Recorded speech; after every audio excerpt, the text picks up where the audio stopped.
wilayah ASEAN. KD 4.1 menyajikan hasil identifikasi karakteristik geografis dan kehidupan sosial budaya, ekonomi, dan politik di wilayah ASEAN. Gabungkan dirinya dalam suatu organisasi yang bernama ASEAN, yaitu Persatuan Negara-Negara se-Asia Tenggara. Berikut adalah 10 negara ASEAN tersebut. Indonesia, ibu kotanya Jakarta. Singapura, ibu kotanya Singapura. Kamboja, ibu kotanya Phnom Penh. Thailand, ibu kotanya Bangkok. Myanmar, ibu kotanya Naypyidaw. Laos, ibu kotanya Vientiane. Vietnam, ibu kotanya Hanoi. Malaysia, ibu kotanya Kuala Lumpur. Filipina, ibu kotanya Manila. Dan Brunei Darussalam, ibu kotanya Bandar Sri Begawan. 5 negara yang menjadi anggota pertama ASEAN di tahun 1967 adalah Indonesia, Adam Malik, Malaysia, Tun Abdul Razak, Thailand, Tanat Koman, Singapura, S. Rajaratnam, dan Filipina, Narciso Ramos.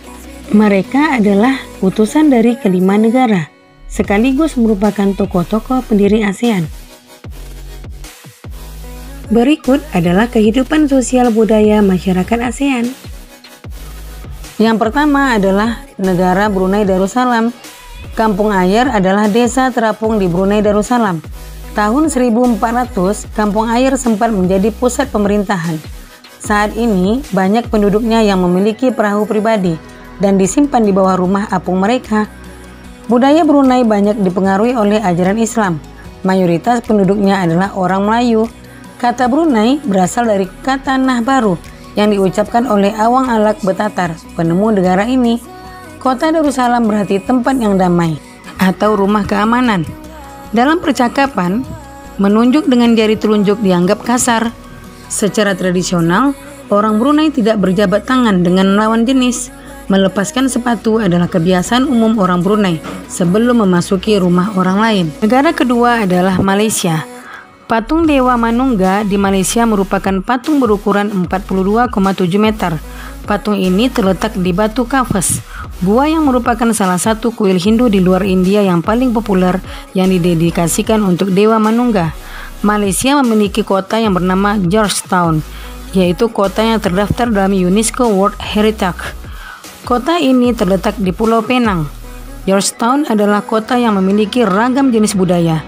Banyak gedung peninggalan masa Eropa dan bangunan bernuansa Melayu Tionghoa. 3 kaum utama di Malaysia adalah kaum Melayu, Cina, dan India. Musik tradisionalnya banyak dipengaruhi oleh budaya Cina, Islam, India, dan Indonesia. Makanan khasnya adalah nasi lemak. Yang ketiga adalah negara Filipina. Budaya Filipina merupakan hasil perpaduan antara budaya Barat dan Timur.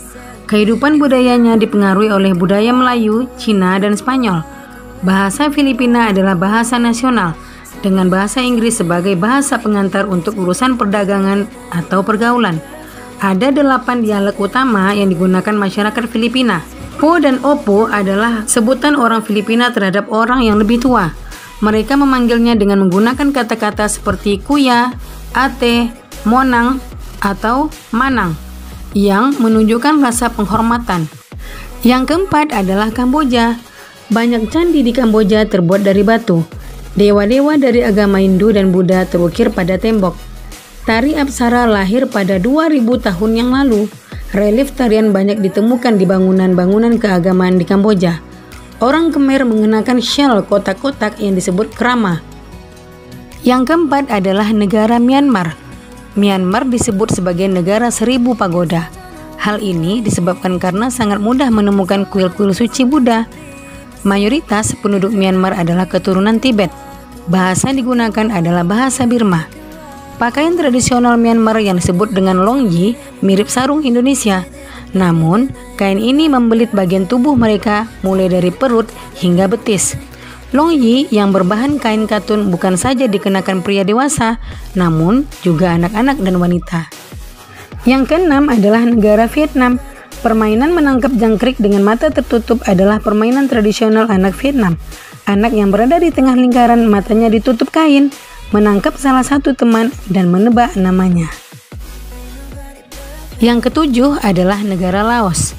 Nama Laos berhubungan dengan penemunya, yaitu Ai Lau. Orang Laos terkenal kesabaran dan kesederhanaannya.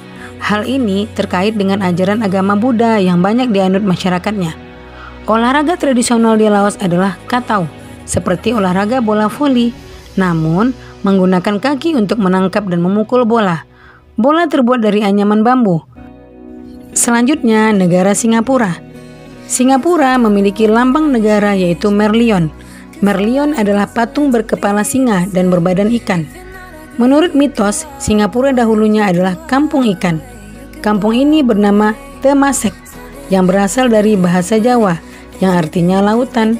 Singapura berasal dari kata Sanskerta yang berarti kota singa. Penduduk Singapura berasal dari Cina, Melayu, India, dan Eropa. Kaum Baba adalah sebutan bagi keturunan Cina Melayu. Singapura memiliki 4 bahasa resmi, yaitu Melayu, Mandarin, Inggris, dan Tamil. Masyarakat Singapura memiliki budaya jalan kaki. Sekitar 80% masyarakat memilih untuk berjalan kaki kemana-mana. Hal ini disebabkan harga kendaraan, yaitu mobil dan bahan bakar sangat mahal. Kepiting cabai adalah makanan yang sangat digemari masyarakat Singapura. Terakhir adalah negara Thailand. Thailand adalah satu-satunya negara di ASEAN yang tidak pernah dijajah bangsa Eropa. Thailand dalam bahasa Thai adalah Pretty Thai, yang artinya tanah kebebasan. Sejak tahun 1800-an, Thailand berubah nama, antara lain Siam, dari bahasa Sanskerta yang artinya gelap atau coklat, dan Thailand. Wilayah Asia Tenggara dibagi menjadi 2 daratan, yaitu yang pertama, daratan berbentuk semenanjung. Wilayah yang berbentuk semenanjung adalah Myanmar, Thailand, Laos, Kamboja, Vietnam, dan wilayah Malaysia bagian barat. Yang kedua, berbentuk gugusan kepulauan. Wilayah yang berbentuk gugusan kepulauan adalah Filipina, Indonesia, wilayah Malaysia bagian timur, Singapura, dan Brunei Darussalam. Nah, sekarang tulislah pemikiranmu tentang karakteristik negara pada diagram Venn yang telah disiapkan. Perhatikan caranya berikut ini. Pertama, tentukan 2 negara yang akan kamu cari informasinya. Lebih dalam lagi, tulislah di kotak yang telah tersedia. Yang kedua, tulis masing-masing karakteristiknya di lingkaran sesuai dengan negaranya. Yang ketiga, di tengah lingkaran, kamu dapat menuliskan persamaan karakteristik yang dimiliki oleh kedua negara tersebut. Nah, ini adalah contoh karakteristik antara 2 negara, yaitu negara Indonesia dan Singapura dalam bentuk diagram Venn. Sungguh menarik kehidupan sosial budaya penduduk negara tetangga. Kamu akan belajar lebih banyak lagi loh tentang negara-negara ASEAN. Demikian video pembelajaran Ibu, tema 1, subtema 1, pembelajaran 1. Nantikan video pembelajaran Ibu berikutnya, tema 1, subtema 1, pembelajaran 2. Terima kasih. Assalamualaikum warahmatullahi wabarakatuh.